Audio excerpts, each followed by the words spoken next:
Today's history bit is going to concern itself with the influence of Egypt or Mitzrayim on Greece.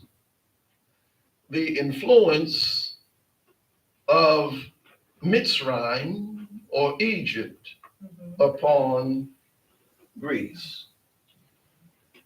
I am drawing from an article that is called 7 Ways in Which Ancient Egypt Influenced Greece.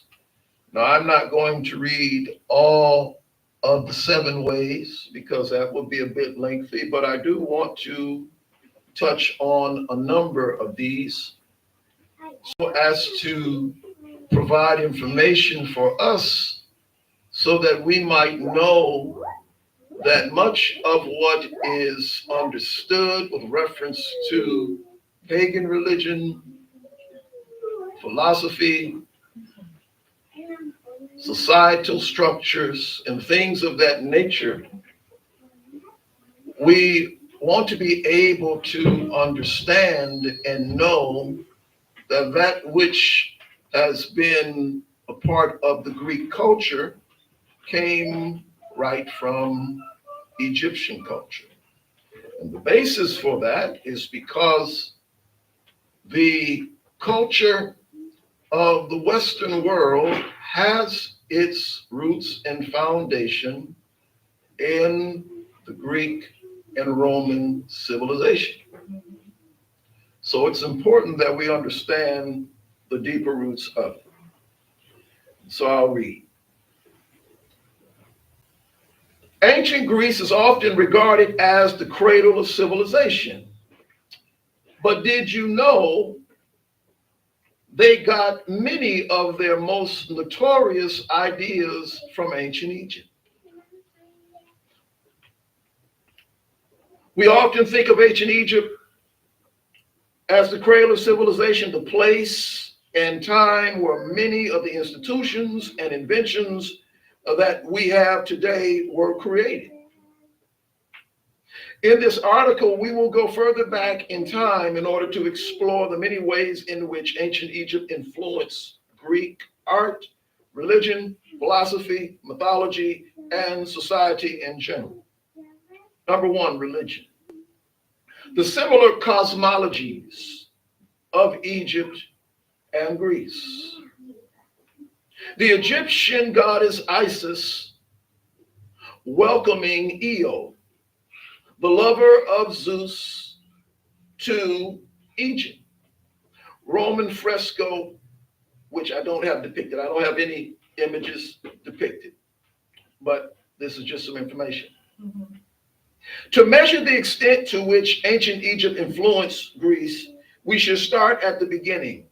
When comparing the cosmologies, that is, the myths that explain the origin of the world and everything in it, of both civilizations, one cannot help but notice more than a few coincidences. Of course, both the Greeks and the Egyptians developed different accounts of creation of the world throughout their millennia-long history.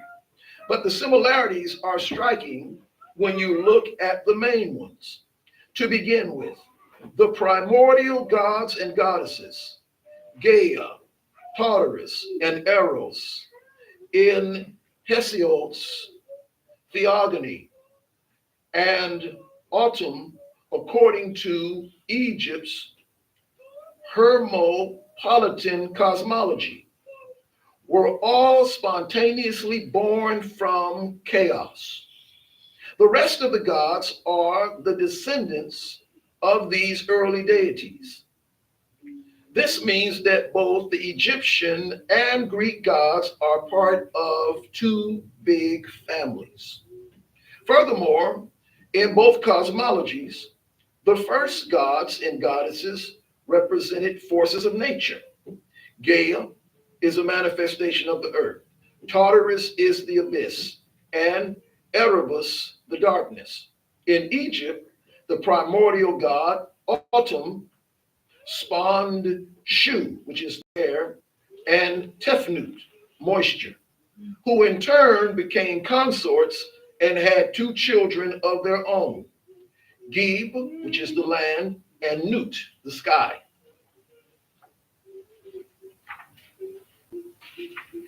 Not only are the gods in both mythologies related to each other, but their reproduction seems to be similar to the normal human beings, a feature that is not common in other world mythologies, and that the Greeks no doubt learned from Egyptian religion. History. The early visitors of ancient Greece. Not only was Herodotus, how many of you heard of Herodotus? Herodotus is a known Greek historian of the 5th century BCE. Not only was Herodotus the first person to write an account of the past that we can call historical, he was also one of the most read authors in antiquity. He visited Egypt in the middle of the 5th century BCE, when Egypt was under the rule of Persian kings, Greece's longtime enemies. There, he saw for himself many of the customs he later described in his celebrated histories.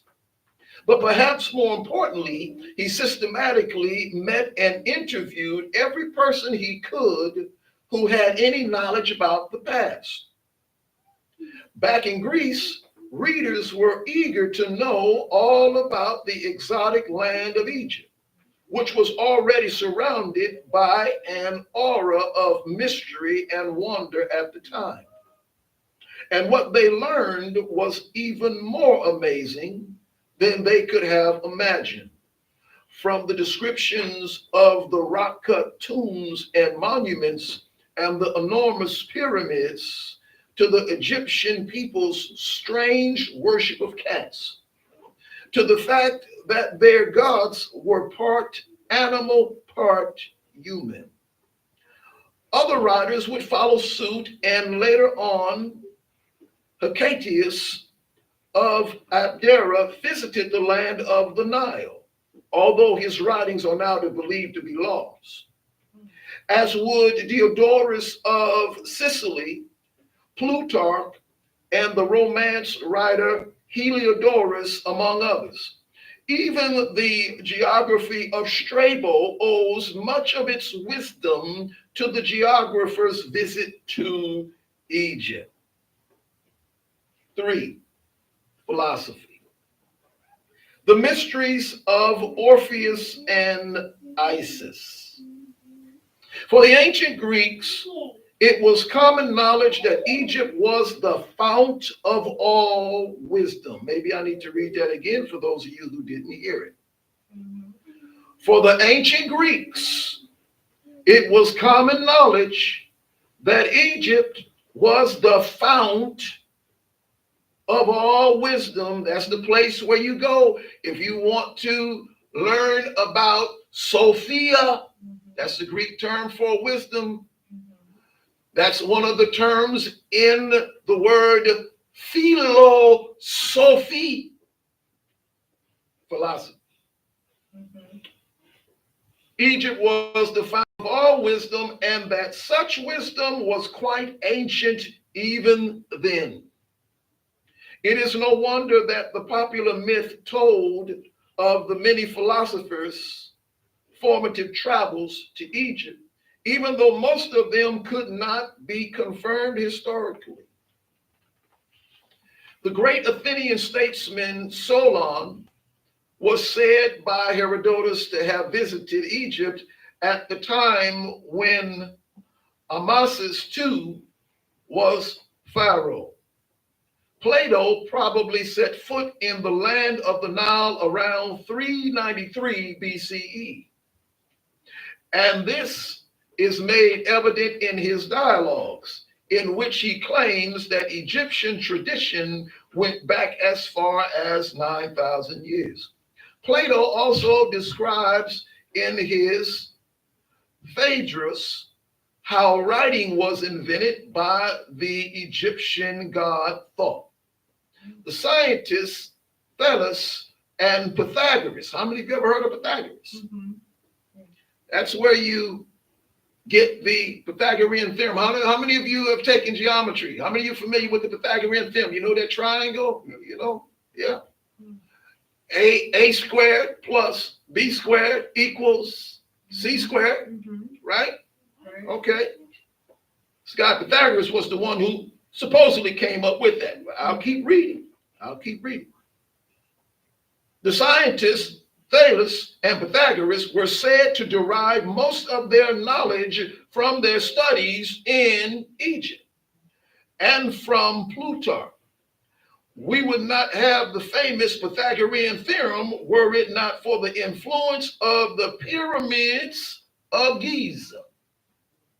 So if you want to figure out or try to determine how they were able to build them pyramids, the way they built them pyramids, they were already operating in geometry. They didn't call it the Pythagorean theorem, but Pythagoras, who came along, was taught by them. He put his name to it. But Pythagoras did not just go to Egypt to learn maths. Supposedly, he also became initiated in the Orphic Mysteries, a doctrine that involved engaging in several secret rituals and purifying one's soul and body through the adoption of ascetic practices. These practices were the ones that Pythagoras later taught his acolytes in the colony of Croton in modern-day Calabria, Italy.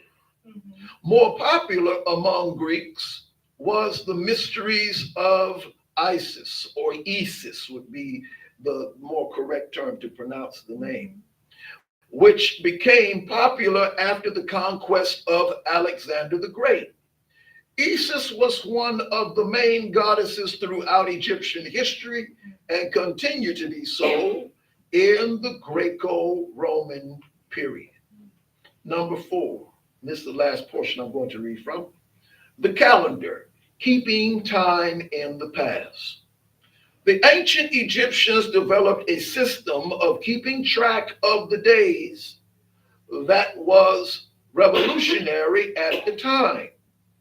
They were one of the first civilizations to notice the relationship between the movement of stars and other celestial bodies and the changes in seasons. For instance, they took notice of how the star that we now call Sirius would rise at the same time that the annual inundation began. The first appearance of said star in the sky happened every 365 days.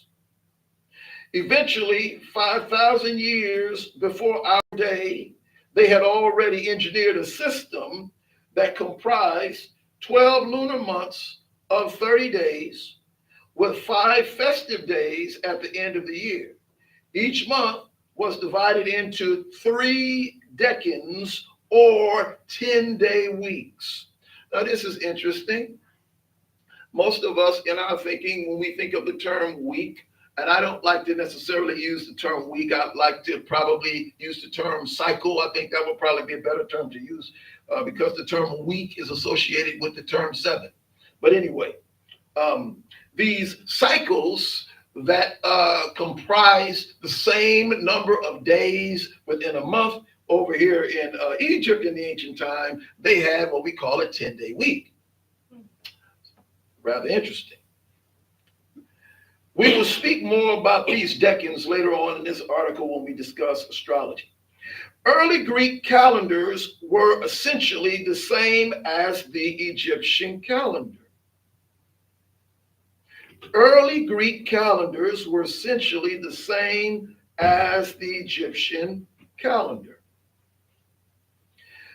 They even owed the Egyptians the invention of their most common method of keeping time, the clepsydra or water clock. Shadow clocks or sundials were much more reliable, but the Greeks found the clepsydra more practical as it could be transported. The main difference between the Greek and the Egyptian calendars was along with the names of the months. The fact that Greek people identify each day of each month with a particular deity, and also there was a fixed relationship between calendar days and certain sports events. Upon looking at these four particular ways in which Egypt influenced Greece, it would be safe to say that much of the Greek culture that is highly praised has its foundation in ancient Egypt. And it would also be safe to say, upon having this background information, that you could metaphorically refer to Greece as Egypt. And so I hope that this information has helped to shed some light, because when we look at civilizations and cultures, even coming into the modern culture that we're in today,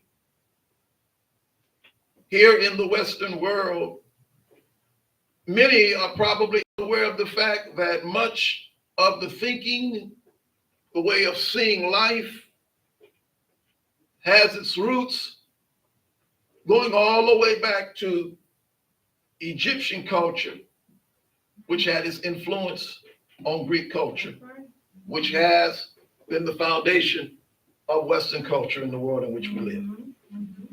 So I trust that this information has caused you to be able to see things with a little bit more clarity.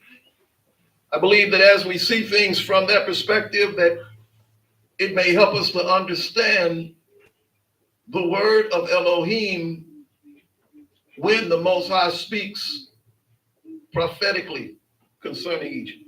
So we bless the Most High and trust that this has been informative to you. May Almighty be praised.